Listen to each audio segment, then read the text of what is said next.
자, 오늘도 여러가지 정보들을 한데 모아서 들고 와본 크립토 토마토입니다. 지금 현재 암호화폐 시장 분위기는 좋지 않습니다. 올라가는 듯 하다가 떨어지면서 이제 갑자기 반전된 그런 상황이라고 볼 수가 있겠는데요. 그럼에도 불구하고 오랜만에 리플사와 XRP 관련된 소식들이 좀 나왔습니다. 재밌는 소식도 있고 좋은 소식도 있는데요. 자, 좀 분위기가 이렇지만은 그래도 소식은 전해야 되겠죠. 자, 첫 번째 소식은 빵형으로 시작합니다. 이 빵형 얼굴 볼 때마다 이제 때리고 싶다, 이 가격을 하고 싶다라고 말씀하시는 분들이 계시는데요. 빵형은 그래도 열심히 사업을 하고 있다라고 합니다. 자, 지금 보시는 화면 같은 경우는 리플사가 지난 5월에 화상회의를 개최를 했었는데 그 중에 한 부분이 이번에 온라인에 올라오게 된 것이라고 합니다. 일단 내용에 관해서는 2020년도 1분기 리플사의 성적에 대해서 이야기를 해주고 있고요. 이야기를 하고 있는 장소 같은 경우는 이 빵형이 사는 집 같죠. 빵형 집에서 이제 회의를 하고 있는 그런 모습 중에 한 부분이 올라왔는데 일단 오랜만에 영상 한번 또 보도록 하겠습니다. 정말 오랜만이네요. Across RippleNet between Q4 and Q1. That's obviously really good, despite kind of ending March with a slowdown in growth. Specific to our on-demand liquidity, there was a 190% increase from Q4 to Q1. So we saw some of our big customers, a player in Thailand, go live. It's driving a lot of volume. We had forecasted 20 new contracts.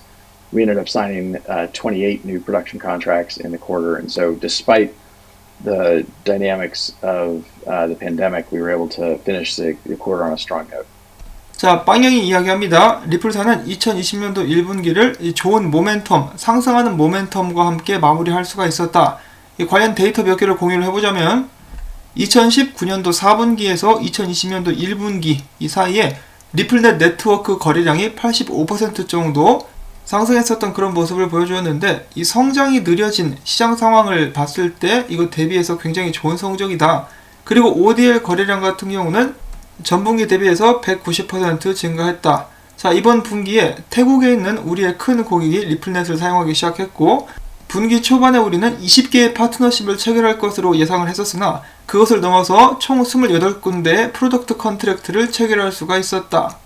팬데믹에도 불구하고 1분기에 좋은 성적을 냈다라고 이야기를 해줍니다. 자, 28군데의 프로덕트 컨트랙트, 굉장히 긍정적이라고 볼 수가 있겠는데요. 프로덕트 컨트랙트는 말 그대로 고객들이 리플사의 제품을 사용하기로 결정을 하고 사인을 하게 되는 그 계약을 이야기를 하는 것인데요.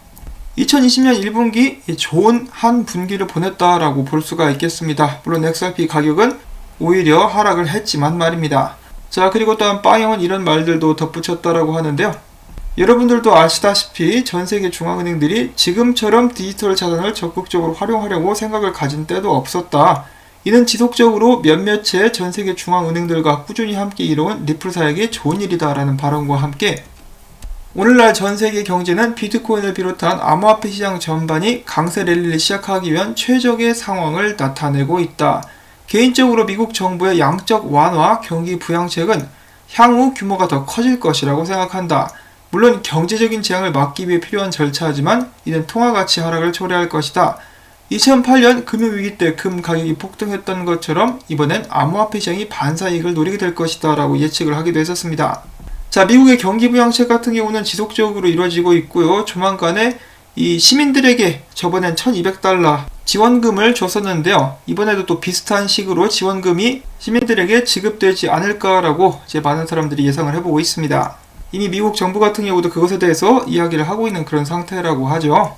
비트코인을 비롯한 암호화폐들이 이 상대적으로 좀 상승할 수 있는 그런 환경이 조성이 되었는데 XRP도 좀 정신 차리고 올라갈 수 있기를 바라보면서 다음에는 좀 약간 재밌는 일이 최근에 있었는데요. 찌라시성이라고 봐도 될 것 같습니다. 곰탱이는 아니에요. 그렇지만 커뮤니티에서 이야기가 또 되고 있는 것이기 때문에 짧게 한번 보고 가도록 하겠습니다. 자, 지금 어제 올라온 리플사의 화상회의를 보시면은 빵형 옆에 이렇게 프레젠테이션이 이렇게 보이고 있죠. 다른 부분도 그렇고요. 프레젠테이션이 왔다리 갔다리 합니다. 자, 그런데 어제 올라왔었던 이 화상회의 영상과 옆에 프레젠테이션 부분 중에 이런 사진이 있습니다. 파도가 휘몰아치는 그런 사진이 있는데요. 이 사진을 그 전에 5월 31일 똑같이 올렸었던 사람이 있었습니다. 이 사람의 이름은 미스터 푸이라고 하는데요. 거의 이제 짜가곰탱이 수준으로 이렇게 되도 않는이라고 하면 좀 그렇고 이런저런 수수께끼 같은 사진을 계속해서 올리고 있는 이제 XRP 커뮤니티 멤버의 관종이라고 볼 수가 있겠죠. 자, 그런데 우연찮게도 이 사람이 올린 사진이 이 사진인데요. 5월 31일 올린 사진이 어제 공개가 된 빵영의 화상회의 프레젠테이션에 나온 사진과 똑같은 것이라는 것입니다. 자, 우연의 일치라고도 볼 수는 있겠습니다만 사람들은 또 한번 화들짝 놀라면서 이 시키가 이거 어떻게 알고 이것을 올린 것이냐, 이 미스터 푸이라는 사람의 정체는 무엇인가 라고 하면서 다시 한번 수군수군 대고 있다라고 합니다. 자, 예전 같으면 저도 이런 소식 정말 재밌는 소식입니다 라고 하면서 여러분들께 소개를 해드렸을 텐데 지금 좀 분위기가 안 좋기 때문에 그렇게 들뜰 수만은 없는데, 자, 이 사람의 정체에 대해서 사람들이 리플사가 고용한 인턴이 아니냐라는 말도 나오고 있는데요. 진짜 인턴이면은 너는 내일 당장 바로 잘린다 임마. 자, 정말로 XRP와 리플사 뒤에 뭔가 진행되고 있다. 하루빨리 그 모습을 드러낼 수 있기를 바라보면서 다음 소식 보도록 하겠는데요. 이 피터 브렌트, 심술쟁이 옆집 삼촌 같은 그런 남자죠. 피터 브렌트가 XRP를 또 까내렸다라는 소식이 나왔는데 그는 이렇게 이야기를 했습니다. 지금 상황을 딱 보니까 리플사가 지금 떨어지고 있는 XRP의 사토시 값을 유지하기 위해서 이 값 같은 경우는 0.00002060 이 레벨을 지원하는데 모든 여력을 소진한 것 같다. 지금 약한 지지선 아래에 자리를 잡고 있는데 이 지지선 위로 다시 올라오지 못하면은 0.0000194 사토시 때까지 XRP가 하락하게 될 수도 있겠다. 굳이 안 올려도 되는 분석을 이렇게 이야기를 하면서 마지막에 또 한마디 하는데 나는 그냥 XRP를 싫어하는 베이비 부머 세대일 뿐, 이렇게 하면서 약간 조롱 섞인 마지막 한마디도 XRP 커뮤니티를 상대로 던지게 됩니다. 자, 굉장히 고집있고 성깔 있는 아저씨예요. 보면은 굳이 이런 식으로 XRP 관련된 좋지 않은 분석이나 조롱을 남길 필요도 없는데 계속해서 사람들을 도발하기 위해서 이런 식으로 분석을 올려주고 있죠. 다른 암호화폐들도 많은데 말이죠. 자, 아무튼 XRP는 그에 대해서 꼼짝도 못할 정도로 가격이 움직이지 않고 있는 상황인데요. 한 가지 이 사람이 잘못 짚은 것은 리플사는 지금 현재 제가 아는 바로는 그렇습니다. XRP 가격에 대해서 크게 관심을 가지고 있지는 않습니다. 근데 피터 브렌트는 리플사가 XRP를 본격적으로 가격 조작을 하고 있다라고 생각을 하고 있죠. 만약에 리플사에 걸린 소송만 아니었어도 저 역시 리플사가 좀 나서가지고 가격에 관여를 하고 있을 수도 있겠다라는 이 생각을 해볼 수도 있었을 텐데 리플사는 지금 현재 소송에 직면해 있기 때문에 저는 섣불리 행동이나 발언을 할 수 없는 그런 상황이 있다라고 생각을 합니다. 법정 공방에서 불리하게 작용하게 될 수 있기 때문이죠. 실제로 리플사에 걸린 소송을 딱 보면은 이제 리플사와 빵형이 사람들을 꼬시기 위해서 사실이 아닌 말로 사람들을 현혹시켰다 뭐 이런 부분도 있었거든요. 최소한 증권 문제에 대한 판별이 나기 전까지는 이제 극도로 언행과 행동을 조심해야 되는 그런 상황이 아닌가라는 생각을 해보는데, 자, 이 소송 이야기가 나와서 말인데요. 얼마 전에 제가 소식을 전달해드린 것 중에 수정해야 될 사항이 있습니다. 얼마 전에 리플사에서 원고 측에서 제시한 주장 중에 하나를 그들이 증명할 수 없었기 때문에 이 소송을 취하해달라고 지방법원에 요청을 했었다라는 소식이 나왔었는데요. 저는 처음에 그것이 이 최근에 추가적으로 걸린 소송이라고 말씀을 전해드렸었는데 이 부분에 관해서 최근에 더 자세한 정보가 나오게 되었습니다. 자, 이것은 나중에 추가적으로 걸렸었던 그런 소송에 관한 것이 아니고 첫 번째 소송자 있죠. 브래들리 소스탁에 관련된 것이었습니다. 자, 그들은 갈링하우스 CEO가 리플사로부터 받은 암호화폐 XRP를 며칠 만에 팔아치웠으며 투자자들에게 헐값에 팔아 넘겼다. 2017년에만 6,700만 달러어치의 XRP를 매각했다라고 주장을 했는데 그것을 증명할 수 없었다라고 합니다. 그래서 거짓말로 소송을 건 것이다. 그러니 이 소송을 취하해달라고 리플의 변호사들이 요청을 했다라고 하는 것인데요. 받아들여지게 될지는 잘 모르겠습니다.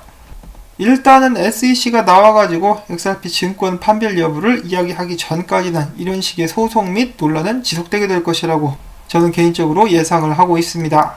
자, 그 다음에 이어서 마지막 소식, XRP 기반 컨텐츠 플랫폼 코일, 이 마이크로 페이먼트를 지원하는 플랫폼이라고 볼 수가 있겠죠. 이들이 테크 뉴스 플랫폼인 해커눈에 전략적 투자를 진행했다라고 밝혔습니다. 코일은 100만 달러 규모의 투자로 해커눈 지분 8%를 확보했다라고 하는데요. 해커눈 같은 경우는 월간 400만 명의 독자와 10,000명의 기고자를 보유한 플랫폼으로서 컨텐츠 창작자에 대한 소액 결제를 지원합니다. 이제 해커눈 사용자는 스토리에 웹 수익 창출 메타 태그를 추가하고 해당 스토리가 열람될 때 코일 지갑으로 크레딧이 실시간 지급되도록 할 수 있다고 하는데요. 여기서 지급되는 크레딧이 바로 XRP가 될 것이라는 것이죠. 이렇게 해서 XRP를 활용할 수 있는 생태계가 조금 더 늘어났다라고 볼 수가 있는 것인데요. 뭐 아직까지는 미미합니다. 그렇지만 하나하나 늘려나가면서 이것이 눈덩이처럼 불어날 수 있기를 기대를 해봐야 되겠죠. 특히 이제 굉장한 미래를 가질 수 있다라고 기대를 받고 있는 마이크로 페이먼트 측에서 이런 식으로 상용화를 시켜 나가고 있다는 것에 대해서 의의를 둬야 될 것 같습니다. 자, 이렇게 해가지고 오늘 나온 소식들도 한 번씩 쫙 돌아봤는데요. 뭐 사실 가격 빼고는 소식들 자체는 좋았다라고 볼 수가 있겠습니다. 이런 팬데믹 상황 속에서도 계속해서 파트너들 숫자가 늘어나고 있다라는 거, 그리고 리플사의 플랫폼을 활용한 그런 볼륨도 증가하고 있다는 것이 긍정적이라고 볼 수가 있겠는데요. 일단 속도가 좀 더 빨라졌으면 좋겠습니다. 리플사의 성장이 커지면 커질수록 XRP가 사기라는 그런 발언도 줄어들게 될 것이고, 더 나아가서 많은 관심과 추가적인 자금들이 XRP로 들어올 수 있는 그런 가능성을 높여줄 수가 있겠죠. 지금 보시면은 작년에 BCN으로 갈아탄 사람들은 지금은 환호를 부르고 있을 것입니다. BCN 강세가 정말 엄청나더라고요. 언젠가는 BCN으로 갈아탄 사람이 XRP에 머물렀었던 사람들을 부러워할 수 있게 되는 그날이 올 수 있기를 바라보면서 오늘도 열심히 저는 정보들을 한번 준비 및 정리를 해봤습니다. 여러분들께 부디 도움이 되셨다면은 그래 지속적으로 수고하고 있다는 의미에서 토마토밭에 물주기 한 번씩 부탁을 좀 드리고 싶습니다. 광고주 방문 및 좋아요도 한 번씩 눌러주시면 큰 힘이 됩니다. 자, 그러면 오늘 일주일 마무리 잘 하실 수 있기를 바라면서 전 다음에 또 인사를 전해드릴게요. 안녕히 계십시오.